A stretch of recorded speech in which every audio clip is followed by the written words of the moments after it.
Hello friends, welcome to PV classes. CTET अगस्त 2023 का paper है, तो एक बार जरूर देखें कि किस टाइप के क्वेश्चन पूछे गए थे। तो चलिए स्टार्ट करते हैं। अगर चैनल पे पहली बार आए तो चैनल को जरूर सब्सक्राइब कर लें, जिससे कि आपको आने वाली वीडियो मिलती रहे। तो फर्स्ट क्वेश्चन दिया गया है यहाँ से, डिस्ग्राफिया। तो डिस्ग्राफिया का मतलब क्या होता है? एक तंत्रिकीय विकार जिसमें अक्षरों और आकारों को बनाने में क्या होती है? कठिनाई होती है। डिस्ग्राफिया, ग्राफ का मतलब ही होता है क्या? लिखना। तो फर्स्ट ऑप्शन दिया गया, एक भाषण विकार है जिसकी विशेषता हकलाना और उच्चारण में त्रुटियां करना है। सेकंड ऑप्शन दिया, एक गतियुक्त विकार है जिसकी विशेषता स्थूल पेशी बाधिता है। थर्ड ऑप्शन है, एक तंत्रिकीय विकार है जिसकी विशेषता अक्षरों और आकारों को बनाने में कठिनाई है। फोर्थ ऑप्शन दिया गया, एक मनोवैज्ञानिक विकार है जिसकी विशेषता ध्यान का अभाव, आवेगशील व्यवहार है। तो डिस्ग्राफिया का मतलब होता है एक तंत्रिकीय विकार है जिसकी विशेषता अक्षरों और आकारों को बनाने में कठिनाई है। राइट आंसर हो जाएगा यहाँ से ऑप्शन 3। नेक्स्ट क्वेश्चन है, प्रतिभावान बच्चों को शिक्षित करने का उपागम जो उन्हें असामान्य रूप से तीव्र गति से पाठ्यचर्या के माध्यम से आगे बढ़ाता है, क्या कहलाता है? ए ऑप्शन देगा विभेदित निर्देशन, बी ऑप्शन है संवर्धन, सी ऑप्शन है त्वरण यानी कि गतिवर्धन, डी ऑप्शन है विसर्जन। तो प्रतिभावान बच्चों को शिक्षित करने का उपागम जो होता है उन्हें असामान्य रूप से तीव्र गति से पाठ्यचर्या के माध्यम से आगे बढ़ाता है, क्या कहलाता है? राइट आंसर है यहाँ से ऑप्शन 3, त्वरण यानी कि गतिवर्धन। नेक्स्ट क्वेश्चन है,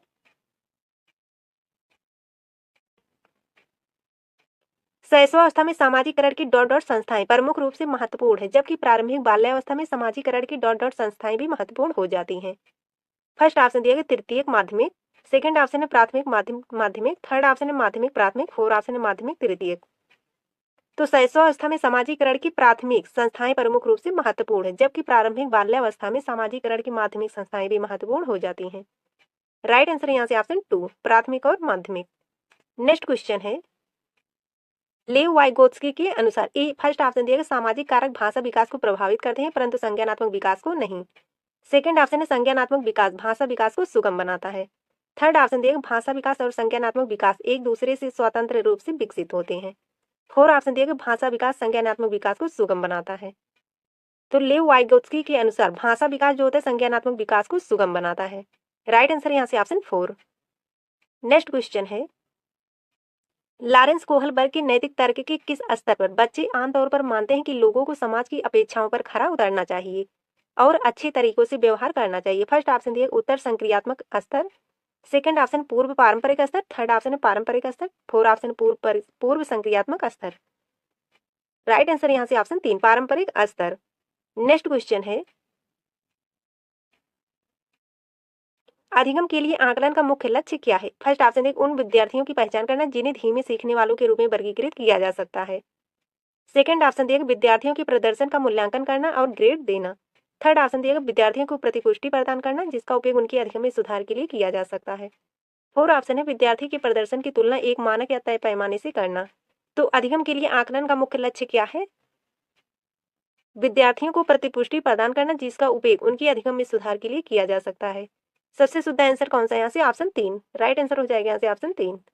नेक्स्ट क्वेश्चन है, किस आयु में बच्चे शब्दों के खेल में शामिल हो सकते हैं और ऐसे चुटकुलों और पहेलियों को पसंद कर सकते हैं जिनमें शब्दों का खेल शामिल हो? ए ऑप्शन दिया, फर्स्ट ऑप्शन है 12 वर्ष, सेकंड ऑप्शन है 1 वर्ष, थर्ड ऑप्शन है 3 वर्ष, फोर्थ ऑप्शन है 7 वर्ष। राइट आंसर है यहाँ से ऑप्शन 4, 7 वर्ष। नेक्स्ट क्वेश्चन, कैरल गिलिगन ने कोहलबर्ग के नैतिक विकास के सिद्धांत की आलोचना की है। फर्स्ट ऑप्शन है सामाजिक संज्ञानात्मक दृष्टिकोण से, सेकंड ऑप्शन है नारीवादी दृष्टिकोण से, थर्ड ऑप्शन आनुवंशिक कारकों को पर्याप्त महत्व न देने पर, फोर्थ ऑप्शन दिया गया है कि इस अध्ययन को अनुसंधान पद्धति के रूप में उपयोग करने के लिए। तो कैरल गिलिगन ने कोहलबर्ग के नैतिक विकास के सिद्धांत की आलोचना की है नारीवादी दृष्टिकोण से। राइट आंसर यहाँ से ऑप्शन 2। नेक्स्ट क्वेश्चन है, के अनुसार पूर्व संक्रियात्मक चिंतन की मुख्य विशेषताओं में से एक डॉट डॉट है जो किसी स्थिति के एक पहलू पर ध्यान केंद्रित करने और दूसरों की उपेक्षा करने की प्रवृत्ति को संदर्भित करता है। फर्स्ट ऑप्शन दिया कारण परिणाम का विश्लेषण यानी कि कारण कार्य संबंध, सेकंड ऑप्शन दिया केंद्रीयन, थर्ड ऑप्शन है विकेंद्रीयन, फोर्थ ऑप्शन है पारगमन। राइट आंसर है यहाँ से ऑप्शन 2, केंद्रीयन। नेक्स्ट क्वेश्चन है, प्रारंभिक बाल्यावस्था में वृद्धि डॉट डॉट और सोच डॉट डॉट है जबकि मध्य बाल्यावस्था में वृद्धि डॉट डॉट और सोच डॉट डॉट है। फर्स्ट ऑप्शन है धीमी, कुछ हद तक आत्मकेंद्रित, स्थिर है, तार्किक। सेकंड ऑप्शन है स्थिर है, कुछ हद तक आत्मकेंद्रित, धीमी, तार्किक। थर्ड ऑप्शन है स्थिर है, तार्किक, धीमी, आत्मकेंद्रित। फोर्थ ऑप्शन दिया गया धीमी, तार्किक, स्थिर है, आत्मकेंद्रित। तो प्रारंभिक बाल्यावस्था में वृद्धि स्थिर है और सोच कुछ हद तक आत्मकेंद्रित है, जबकि मध्य बाल्यावस्था में वृद्धि धीमी और सोच तार्किक है। राइट आंसर है यहाँ से ऑप्शन 2। नेक्स्ट क्वेश्चन है लिखित में से कौन सा स्थूल गति कौशल है? ए फर्स्ट ऑप्शन है बुनाई, सेकंड ऑप्शन है तैरना, थर्ड ऑप्शन एक कागज पर वृत्त को रूपरेखा के अनुसार काटना, फोर्थ ऑप्शन है एक कागज पर एक बड़े आयत को रूपरेखा के अनुसार काटना। तो कौन सा स्थूल गति कौशल है? राइट आंसर है ऑप्शन 2 तैरना। नेक्स्ट क्वेश्चन है भौतिक वृद्धि और विकास विकास के डॉट डॉट और डॉट डॉट सिद्धांतों का पालन करते हैं। फर्स्ट ऑप्शन है एकीकरण यानी कि सरल से जटिल, विभेदीकरण यानी कि जटिल से सरल, सेकंड ऑप्शन है शीर्षगामी यानी कि अवरोही, समीपस्थ आंतरिक से बाहरी, थर्ड ऑप्शन है समीपस्थ अवरोही शीर्षगामी आंतरिक से बाहरी, फोर्थ ऑप्शन है विभेदीकरण सरल से जटिल, एकीकरण जटिल से सरल। तो भौतिक वृद्धि और विकास विकास के शीर्षगामी यानी कि अवरोही और समीपस्थ सिद्धांतों का पालन करते हैं। राइट आंसर है यहाँ से ऑप्शन 2। नेक्स्ट क्वेश्चन है हार्वर्ड गार्डनर के अनुसार एक दर्शन शास्त्री के पास डॉट डॉट प्रकार की बुद्धि और मूर्तिकार के पास डॉट डॉट प्रकार की बुद्धि की मात्रा अधिक होती है। फर्स्ट ऑप्शन दिया गया है भाषिक अंतवैयक्तिक, सेकंड है दिक स्थान अंतवैयक्तिक, थर्ड ऑप्शन है अंतवैयक्तिक दिक स्थान, फोर्थ ऑप्शन है अंतवैयक्तिक भाषिक। तो हार्वर्ड गार्डनर के अनुसार एक दर्शन शास्त्री के पास अंतवैयक्तिक प्रकार की बुद्धि और मूर्तिकार के पास दिक स्थान प्रकार की बुद्धि की मात्रा अधिक होती है। राइट आंसर यहाँ से ऑप्शन 3।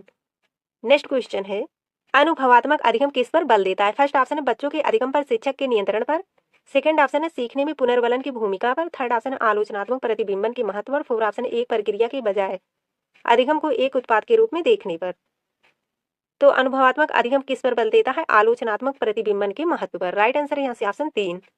नेक्स्ट क्वेश्चन है बच्चों में समस्या समाधान कौशल को बढ़ाने के लिए निम्नलिखित में से कौन सा प्रभावित तरीका है?